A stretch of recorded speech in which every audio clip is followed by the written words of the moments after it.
प्रणाम आचार्य जी। जी। अ, आचार्य जी, जैसे कि कल बसंत पंचमी है और उसको एज एन सरस्वती जयंती के रूप में मनाया जाता है। तो हमारी म्यूजिक क्लास में हमें अभी डेली बेसिस पे ही जो सरस्वती वंदना और जो सरस्वती माँ से रिलेटेड जो भी उनकी वंदना है वो सिखाई जाती है। तो आचार्य जी, आपसे जानना चाहती हूँ कि सरस्वती माँ कौन है और उनको एज अ विद्या की देवी बताते हैं, तो उनको किस प्रतीक में देखें। विद्या है और इससे अतिरिक्त और उन्हें क्यों कुछ मानना है? विद्या ही है और विद्या से अलग उनको ज़रा भी कुछ मानने की ज़रूरत नहीं है। विद्या मात्र, बाकी सब कथाएं कहानियां पारिधिक हैं, माने अप्राथमिक हैं, गैर ज़रूरी हैं। रखनी हो तो रखो, नहीं रखनी हो मत रखो, पर जो चीज़ अनिवार्य रूप से रखनी है वो है विद्या। विद्या तो जब तुम कहो देवी सरस्वती, सरस्वती या सरस्वती माँ, तो और कुछ भी मन में आना ही नहीं चाहिए विद्या के अलावा। भूल जाओ बाकी सारी बातें। विद्या, विद्या, मात्र विद्या। हुँ? जानना है, समझना है, यही विद्या है। सांसारिक अर्थ विद्या का है जानना समझना। और आगे बढ़ोगे, शास्त्रीय अर्थ लोगे तो विद्या का अर्थ होता है आत्मज्ञान।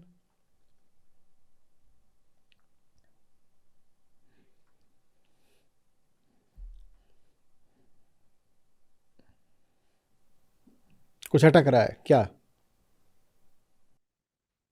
तो जी, जैसे कि हमें एक छप जैसे हम कॉपी किताब या कलम कुछ भी हो तो उसको भी बोला जाता है कि अगर उसमें पैर लग गया वो विद्या है, उसको पैर नहीं मानना चाहिए।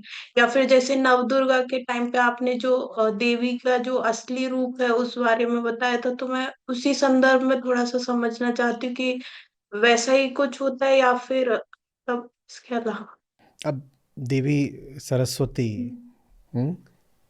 की बात हम दुर्गा सप्तशती में विस्तार से कर चुके हैं, ठीक है ना? प्रकृति का सतो गुणी रूप।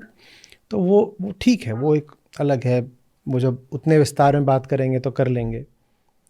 लेकिन जिस अर्थ में हम कहते हैं कि कॉपी विद्या है, पेन विद्या है, हम अखबार को भी विद्या बोल देते हैं, ठीक है? तो वो बात बस सांकेतिक नहीं होनी चाहिए। वहाँ इतने से इतिश्री नहीं हो जाती कि नीचे कॉपी गिर गई थी, उठाया और उसको ऐसे कर लिया।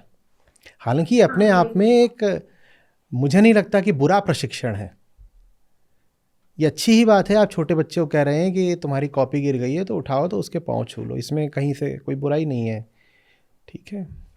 लेकिन ये बात पूरी नहीं है। बुरी तो नहीं है पर पूरी भी नहीं है। पूरी बात यह है कि वो ये भी समझे कि मैंने उस किताब को ऐसे क्यों किया,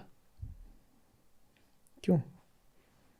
हम ये भी सिखाते हैं बच्चों को कि किसी को तुम्हारी अगर टांग लग जाए, तो उसको भी या तो ऐसे नमस्ते कर लो या उसको ऐसे कर लो कि गलती हो गई, आपको टांग मार दी। तो किसी भी जीव को आप अगर टांग से छू देते हो या पादुका प्रहार कर देते हो तो उससे क्षमा लेनी है, क्यों, ये समझाना भी ज़रूरी है। ये नहीं समझाओ तो फिर मामला बस कर्म कांड जैसा बन जाता है कि फलाना कर्म है, उसको एक क्रिया की तरह बस दोहराओ। कर्म सिर्फ तभी कर्म है जब उसके पीछे एक सचेत कर्ता हो। कर्म अगर एक यांत्रिक दोहराव है तो वो क्रिया भर है। अब क्रिया के तरीके से आप चाहे पूजा करो, वंदना करो, कुछ करो, उससे कोई लाभ नहीं होता है। तो विद्या का अर्थ क्या है ये सबको पता होना चाहिए। विद्या क्यों आवश्यक है, विद्या क्यों पूजनीय है, ये पता होना चाहिए। देवी को पूजना माने विद्या को पूजना। और ऐसे बहुत आपको मिलेंगे जो देवी को तो पूजते हैं पर विद्या को नहीं पूजते। उनके जीवन में विद्या के लिए कोई सम्मान नहीं है। ये कैसे आपने फिर करिश्मा कर दिखाया कि माँ सरस्वती, पर आपका जीवन देखें, व्यवहारिक रूप से आप जी कैसे रहे हैं, इसका अवलोकन करें तो पता चलता है कि विद्या को तो आप कोई सम्मान देते ही नहीं। हाँ, माँ सरस्वती को आप सम्मान देते हो, तो ये तो कोई सम्मान नहीं हुआ। और अगर आप विद्या को सम्मान देते हो तो समझ लो कि आपने सरस्वती को सम्मान दे दिया। फिर अलग से जाकर सम्मान देने की ज़रूरत भी नहीं है। देना हो तो अलग से भी दे आओ कि मैं जाकर के मूर्ति के सामने भी नमित हो आया, वो भी ठीक है। पर मूर्ति के सामने नमित हो रहे हो और सचमुच विद्या के लिए आदर नहीं है तो उससे बात नहीं बनेगी। विद्या के लिए आदर है और मूर्ति को भूल भी गए तो कोई अपराध नहीं हो गया। विद्या समझ रहे हो ना? दोनों विद्याएं जरूरी है। एक बाहर की विद्या होती है, एक भीतर की विद्या होती है। जिस अर्थ में हम अपने स्कूल कॉलेजों में बात करते हैं वो बाहरी विद्या की बात होती है। बाहर की विद्या को शास्त्र कह देते हैं अविद्या, पर हम उसको अविद्या अभी नहीं बोलेंगे, नहीं तो बहुत लोग समझेंगे नहीं जो नए हैं।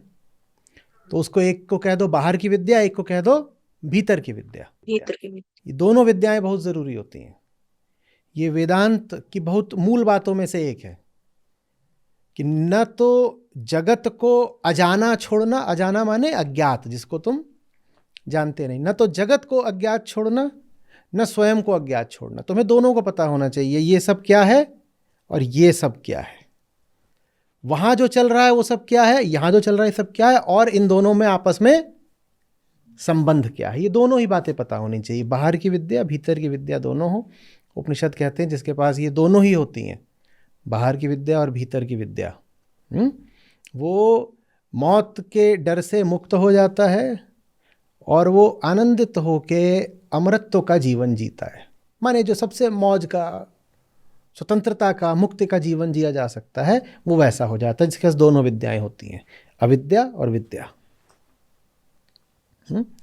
ये जिसने समझ लिया, समझ लो उसने माँ सरस्वती का सचमुच सम्मान कर लिया। और ये नहीं समझा है बस प्रार्थनाएं वगैरह कर रहे हैं और गीत होते हैं बहुत सारे, बस गीत भर गा रहे हो तो बात नहीं बनेगी। गीत का अर्थ कोई बोल या ध्वनि थोड़ी होता है, गीत से तो अर्थ आना चाहिए ना। वो अर्थ जीवन में उतरे तो गीत की भी सार्थकता है।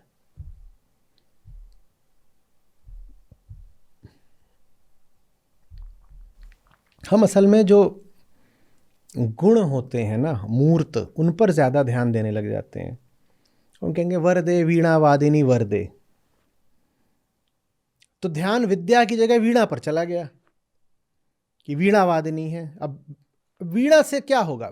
वीणा में कोई बुराई नहीं, निश्चित रूप से कोई बुराई नहीं, पर वीणा विद्या का विकल्प थोड़ी बन सकती है। तुम्हें बार बार क्या याद करना चाहिए था?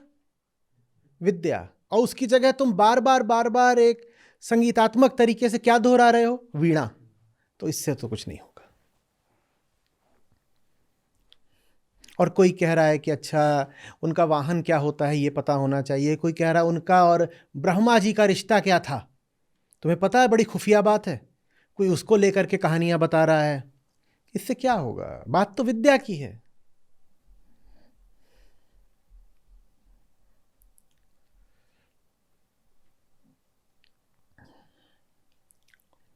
धन्यवाद आचार्य जी।